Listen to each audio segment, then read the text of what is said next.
பொதுவாகவே நம்ம சிம்ம ராசிக்காரங்களை பார்த்தோம்னா எப்பயுமே ஒரு கம்பீரமான தோற்றம் உடையவர்கள். ஓகேங்களா? ஆளுமை திறன் இருந்தவர்கள், எதையும் அடக்கி ஆளும் தன்மை.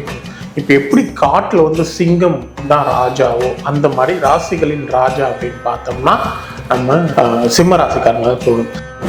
2.5-3 வருடமாகவே நிறைய தடைகளை, பிரச்சனைகளை, அவங்களுடைய தனித்தன்மை இழந்திருப்பாங்க.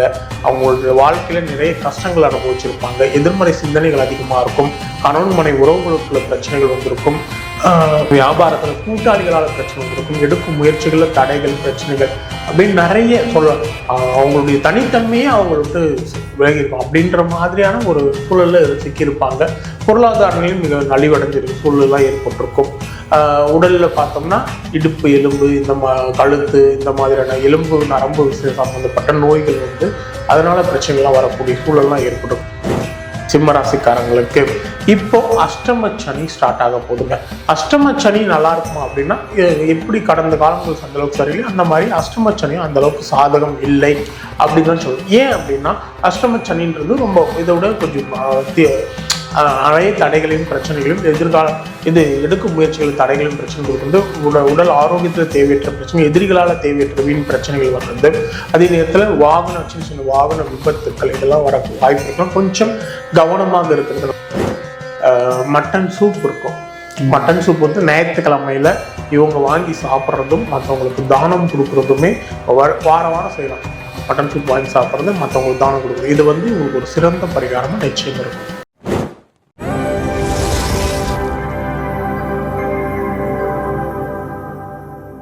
பொதுவாகவே நம்ம சிம்ம ராசிக்காரங்களை பார்த்தோம்னா எப்பயுமே ஒரு கம்பீரமான தோற்றம் உடையவர்கள்.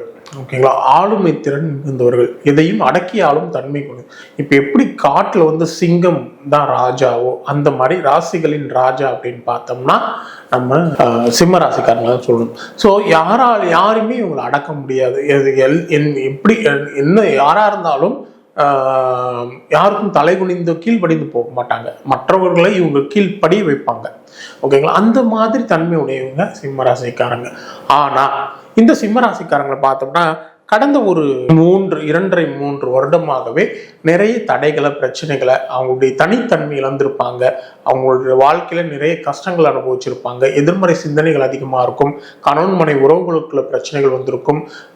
வியாபாரத்துல கூட்டாளிகளால் பிரச்சனை வந்திருக்கும். எடுக்கும் முயற்சிகள்ல தடைகள், பிரச்சனைகள் அப்படின்னு நிறைய அவங்களுடைய தனித்தன்மையே அவங்களுக்கு விலகிருக்கும். அப்படின்ற மாதிரியான ஒரு சூழல்ல சிக்கியிருப்பாங்க. பொருளாதாரங்களையும் மிக நலிவடைஞ்சிருக்கு சூழலாம் ஏற்பட்டிருக்கும். உடல்ல பார்த்தோம்னா இடுப்பு எலும்பு, இந்த கழுத்து, இந்த மாதிரியான எலும்பு நரம்பு விஷயம் சம்பந்தப்பட்ட நோய்கள் அதனால பிரச்சனைகள்லாம் வரக்கூடிய சூழல்லாம் ஏற்பட்டிருக்கும். அப்படி இருக்கிற இந்த சிம்மராசிக்காரங்களுக்கு இப்போ அஷ்டம சனி ஸ்டார்ட் ஆக போதுங்க. அஷ்டம சனி நல்லா இருக்குமா அப்படின்னா, எப்படி கடந்த காலங்கள் அந்த அளவுக்கு சரியில்லை, அந்த மாதிரி அஷ்டம சனியும் அந்த அளவுக்கு சாதகம் இல்லை அப்படின்னு தான் சொல்லணும். ஏன் அப்படின்னா அஷ்டம சனின்றது ரொம்ப இதை விட கொஞ்சம் நிறைய தடைகளையும் பிரச்சனைகளையும் எடுக்கும் முயற்சிகள் தடைகளையும் பிரச்சனை கொடுக்குறது. உடல் ஆரோக்கியத்தில் தேவையற்ற பிரச்சனை, எதிரிகளால் தேவையற்ற வீண் பிரச்சனைகள் வர்றது. அதே நேரத்தில் சின்ன சின்ன வாகன விபத்துக்கள் இதெல்லாம் வர வாய்ப்பு இருக்கலாம். கொஞ்சம் கவனமாக இருக்கிறதுனால அதனால ரொம்ப பயப்பட வேண்டாம். உங்களோட ஜாதகத்தை பார்த்து அந்த ஜாதகம் நல்லா இருந்தா இந்த அஷ்டம சனியால பெரிய அளவு பாதிப்பு இருக்காது. அப்படியும் சரியில்லை அப்படின்ற பட்சத்துல உங்க தனிப்பட்ட ஜாதகத்தை பார்த்து அதற்கான பரிகாரங்களை செய்யும்போது அந்த அஷ்டம சனியுடைய தாக்கத்தை குறைக்கலாம். அது மட்டும் இல்லாம வரக்கூடிய ஜூன் மாதம் வரைக்கும் குரு பகவானின் சஞ்சாரம் 11ஆம் இடத்துல இருக்கிறதுனால பெரிய அளவு பயப்பட வேண்டியது. ஜூன் மாதம் வரைக்கும் உங்களுக்கு பாசிட்டிவா தான் இருக்கும். ஜூன் மாதத்துக்கு அப்புறம் தான் கொஞ்சம் பிரச்சனைகள் தெரிய ஆரம்பிக்கும். ஆனா அதுலயும் உங்களுடைய தனிப்பட்ட ஜாதகத்துல திசா புத்திகள் நல்லா இருந்தா பெரிய அளவு பிரச்சனை இருக்காது, பயப்பட வேண்டாம். அப்படியும் பிரச்சனைனாலும் பரவாயில்ல, நீங்க அதுக்கான பரிகாரங்களை பண்ணும்போது அதை பொதுவான பரிகாரங்கள் இருக்கு. நம்ம ஏற்கனவே ஜாதகப்படியான பரிகாரங்களுக்கு நம்ம பொதுவான பரிகாரங்கள் பண்ணும்போது ஒரு சப்போர்ட் இருந்தாலும் ஜாதகப்படியான பரிகாரங்களை சரியா பண்ணும்போது பிரச்சனைகள் குறையறதுக்கான வாய்ப்புகள் ரொம்ப அதிகமா இருக்கும். இப்போ இந்த நேரத்தில் நீங்க என்ன பண்ணணும் அப்படின்னா, நரசிம்மர் ஆஞ்சநேயர் வழிபாடு ரெகுலரா வச்சுக்கிறது ஒரு பக்கம் நல்லா இருக்கு. இந்த காலகட்டத்தில் எந்த விஷயத்திலையும் கவனமா இருக்கும். யாரையும் முழுமையா நம்ப வேண்டாம். பிசினஸ்ல இருக்கிறவங்க பிசினஸ் பார்ட்னர்ஸ் விஷயத்திலையும் மற்றவங்க உங்க பிசினஸ்ல ஒர்க் பண்றவங்க விஷயத்திலையும் கொஞ்சம் கவனமா இருக்கணும். அதே நேரத்தில் ஜாப்ல இருக்கிறவங்கன்னா ஹையர் அஃபிஷியல் கூட கொஞ்சம் கவனமா இருக்கணும். இந்த மாதிரி கொஞ்சம் சில விஷயங்கள நீங்க கவனமா இருக்கணும். நீண்ட தூர பயணங்கள், இரவு நேர பயணங்கள், இந்த மாதிரியான விஷயங்கள் எல்லாம் இந்த காலகட்டத்தில் தவிர்க்கிறது உங்களுக்கு நல்ல விஷயம். அவசர முடிவுகளை எதிலுமே எடுக்க, எந்த விஷயமா இருந்தாலும் பொறுமையா நிதானமா விழிப்புணர்வோட செயல்படணும். யாரையும் பகச்சிக்க வேண்டாம். எந்த விஷயத்திலும் கொஞ்சம் கவனமாக இருக்கிறது மிகப்பெரிய நல்ல விஷயமா இருக்கும். வியாபாரிகளுக்கு அப்படின்னு வியாபாரத்தில் புதிய முயற்சிகள் இந்த காலகட்டத்தில் தவிர்க்கணும். அதே நேரத்தில் கூட்டாளிகளோட கொஞ்சம் கவனமா இருக்கணும். உங்க இடத்துல பணி செய்யறவங்கிட்ட அவங்களையும் கொஞ்சம் கண்காணிப்பில் வச்சுக்கிறது நல்லது. அடுத்து உத்தியோகஸ்தர்களுக்கு அப்படின்னு பார்க்கும்போது உயரதிகாரிகள் சக ஊழியர்களை அனுசரித்து போகணும். யாரையும் பகச்சிக்க கூடாது. எந்த விஷயத்தையும் நாசுக்காக கையாளணும். கோபத்தை முற்றிலும் தவிர்க்கணும். ஏன்னா நீங்க சின்ன விஷயமா பேசுறது கூட உங்களை பத்தி தவறான செய்தியா பரவறதுக்கு வாய்ப்பு இருக்கு. அடுத்து உங்க கூட இருக்கிறவங்களே ஆஃபீஸ்ல அரசியல் பண்றது, அதாவது உங்களை டாமினேட் பண்றது, உங்களை ஏதோ ஒழிக்கிறது, இந்த மாதிரியான விஷயங்கள்லாம் நடக்க வாய்ப்பு இருக்கிறதுனால சூழ்நிலைக்கு தகுந்த மாதிரி அவங்கள நீங்க ஹேண்டில் பண்றது உங்களுக்கு ஒரு நல்ல விஷயமா இருக்கும். அதே நேரத்தில் மாணவர்களுக்கு உடல் ஆரோக்கியத்தில் கவனமா இருக்கும். தேவையற்ற நட்புல இருந்து விலகி இருக்கணும். தவறான பழக்கங்கள்ல இருந்து, தவறான நட்புகள்ல இருந்து நீங்க விலகி இருக்கிறது ரொம்ப அவசியமா இருக்கு. பெற்றோரையும் ஆசிரியரையும் மதித்து அவங்க சொல்படி கேட்டு சுய சிந்தனைகளை எது சரியோ தப்புன்னு பகுத்துணர்ந்து நீங்க செயல்பட வேண்டியது. காதல் போன்ற விஷயங்களை இந்த காலகட்டத்தில் முற்றிலும் தவிர்க்கிறது நல்ல விஷயமா இருக்கும். அதே நேரத்தில் கலைத்துறையினருக்கு அப்படின்னு பார்த்தோம்னா இந்த நேரத்தில் கிடைக்கிற வாய்ப்பை சரியா பண்ணும். புதிய வாய்ப்புகள் தாமதமாகக்கூடிய நிலை இருக்கு. அதே நேரத்தில் சம்பள விதத்துல கொஞ்சம் கவனமா இருக்க வேண்டியது அவசியமா இருக்குங்க. அரசியல்வாதிகள் அப்படின்னா தலைமையை கொஞ்சம் அனுசரித்து போகணும். சகாக்களை கவனமாக கேள்ணும். மக்களை அணுகும் பொழுது கொஞ்சம் கவனமா இருக்கணுங்க. நான் ஏற்கனவே சொன்ன மாதிரி தான் இந்த காலகட்டத்தில் இப்போ பப்ளிக்ல தேவையில்லாம பேசி அதன் மூலம் ட்ரால் ஆகுது. இந்த மாதிரியான விஷயங்களை நீங்க பாத்தீங்கன்னா முன்னாடி ஒரு காங்கிரஸ்ல இருந்தவங்க, அப்புறம் டிஎம்கே இருந்து, ஏடிஎம்கே இருந்து, எல்லாருமே ஏதோ ஒரு வகையில எல்லா அரசியல் கட்சிகளையும் ஏதோ ஒரு வகையில ஒருத்தர் ஏதோ ஒன்று செஞ்சு ட்ரோல் ஆவாங்க. எப்படின்னா தெர்மாக்கோல் ஏதோ ஒன்று இடத்துல போட்டு மறைச்சு, அதுக்கப்புறம் ஒருத்தர் என்ன சொல்றது, மக்கள் அந்த பஸ் பயணத்தை பத்தி விமர்சனம் ஆகுது. அப்புறம் இதுல காங்கிரஸ்ல ஒருத்தர் தப்பா பேச, அந்த மாதிரி ஏதோ ஒரு வகையில் ட்ரோல் ஆகிறதுக்கான வாய்ப்புகள் அரசியல்வாதிகள் இந்த காலகட்டத்தில் இருக்கு. அதனால அரசியல்வாதிகள் ரொம்ப கவனமா இருக்க வேண்டிய காலகட்டமா இருக்குங்க. சார், இப்ப பாத்தீங்கன்னா மார்ச் 2025 திருக்கணி ரீதியா சனிப்பயிற்சி தொடங்கியிருக்கு அப்படின்ற மாதிரி. இப்போ 2026லயே சனிப்பயிற்சி அப்படின்ற மாதிரி தொடங்கியிருக்கு. அது என்ன சார் அர்த்தம்? அதுக்கு என்ன வேறுபாடு? பொதுவாகவே பார்த்தோம்னா சனிப்பெயர்ச்சி அப்படின்றது 2.5 வருஷத்துக்கு ஒரு முறை தான் நடக்கும். சனி பகவான் ஒரு ராசியிலிருந்து இன்னொரு ராசி கடக்கிறதுக்கு எடுத்துக்கொள்ளக்கூடிய காலகட்டம் அப்படின்னு பார்த்தீங்கன்னா 2.5 வருஷம். ஏன் அப்படின்னா அவர் பூமியிலிருந்து மிக தொலைவில் கிரகம் இருக்கிறதுனால ஒரு ராசியும் கடக்கிறதுக்கு எடுத்துக்கூடிய காலகட்டம் இருக்கு. அதனாலதான் அவர் நம்ம மந்தன் அந்த மாதிரிலாம் சொல்றோம். மந்தன்னா நிதானமானவர் அப்படின்ற மாதிரி.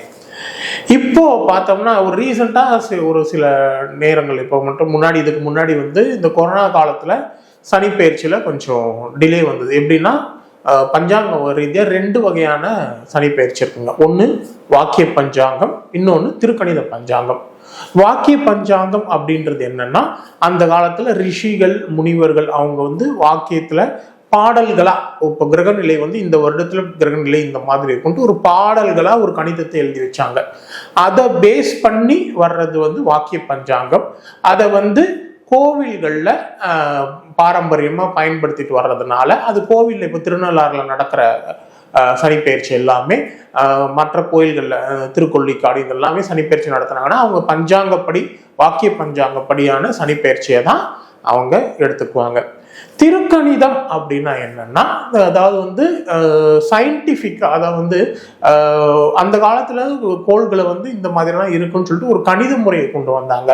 அதுக்கப்புறம் கண்களால் பார்த்து, ஓகேவா, கண்களால ஒரு டெலஸ்கோப் இந்த மாதிரி சயின்டிஃபிக்கா அனலைஸ் பண்ணி அதுக்கப்புறம் ஒவ்வொரு கிரக நிலையும் எந்தெந்த இடத்துல இருக்குது அப்படின்ற மாதிரி ஒரு கால்குலேஷனை கொண்டு அதன் மூலம் கொண்டு வந்ததுதான் திருக்கணிதம். இது திருத்தப்பட்ட கணிதம் அப்படின்னு சொல்லுவாங்க. திருஷ்டியால், அதாவது கண்களால் பார்த்து திருத்தப்பட்ட கணிதம் அப்படின்னு சொல்லுவாங்க. ஓகேங்களா? ஸோ இது திருக்கணித முறை. ஸோ இப்போ பார்த்தோம்னா சனிப்பெயர்ச்சி அப்படின்றது ஏற்கனவே நடந்துடுச்சா இல்லை இப்பதான் நடக்க போதான்னு நிறைய பேருக்கு குழப்பம் இருக்கும். நீங்க கோவில்ல இந்த பஞ்சாங்கத்தை பயன்படுத்தினாலும் நம்ம பலன்கள் வச்சு பார்க்கும் பொழுது திருக்கணிதம் படியான பலன்கள் ரொம்ப துல்லியமா இருக்கும். வாக்கியப்படியாம நடக்காதுன்னு நான் சொல்ல வரல, ஆனா வாக்கிய பஞ்சாங்கம் படி இருக்கும். ஆனா துல்லியமா இப்ப பாத்தீங்கன்னா திருப்பரங்குன்றம் அதுக்கு ப்ரூஃப் என்னன்னா, இப்ப திருப்பரங்குன்றம் அப்படின்றது வந்து மீனராசி, மதுரைன்றது வந்து மீனராசி, மதுரை மீனாட்சி அப்படின்றது மீனராசி. ஓகேங்களா? திருப்பரங்குன்றமும் மதுரை பக்கத்துல இருக்குது, அது மீனராசி. இப்போ திருப்பரங்குன்றத்துல கரெக்டா ஒரு 1.5 years முன்னாடி வந்து ஜனவரியில 2025 பிரச்சனை ஆரம்பிச்சது. ஏன்னா சனி பகவான் ஒரு ராசிக்கு வர்றதுக்கு 6 மாதத்துக்கு முன்னாடி அதற்குரிய பலன்களை தருவார்.